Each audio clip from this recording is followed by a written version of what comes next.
এখানে মাছ ধুয়ে নিয়েছি। মাছগুলোর মধ্যে লবণ আর হলুদ মেখে নিয়েছি। এখানে কড়াইয়ের মধ্যে তেল দিয়ে দিয়েছি পরিমাণ মতো, মাছ দিয়ে দিচ্ছি।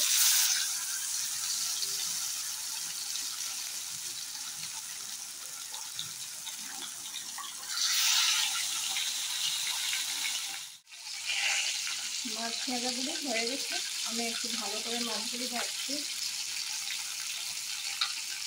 এখন নামিয়ে নেব মাছ ভাজাগুলো। এখানে মাছ ভাজার জন্য পেঁয়াজ কেটে নিয়েছি, একদম ছোটো ছোটো করে কেটে নিয়েছি। টমেটোও কেটে নিয়েছি, ছোটো ছোটো করে টমেটোগুলোও কেটে নিয়েছি। এখানে মাছ ভাজা করা মোটামুটি শেষ।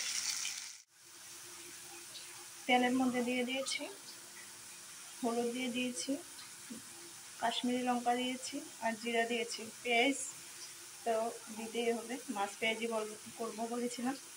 আর একটা তেজপাতা দিয়েছি। একটু ভাজা ভাজা হলে তখন টমেটোগুলো দিয়ে দিয়েছি। একটু ভাজা ভাজা হলে গরম করে রাখা জলটা দিয়ে দেব। জল দিয়ে দিয়েছি তরকারির মধ্যে, গরম করে রাখা। এখন একটু জাল হয়ে গেলে তখন মাছগুলি দিয়ে দেব। ঝোলটাতে জাল উঠে গেছে, মাছগুলি দিয়ে দিয়েছি। 10-20 মিনিট জাল হবে। আঁচটা কমিয়ে দিয়েছি আগুনটা। তারপর এটাও রান্না কমপ্লিট। রান্নাটা হয়ে গেছে। একটু জল কম থাকবে, গ্রেভি গ্রেভি হবে, তাই ঝোলটা শুকিয়ে নিয়েছি।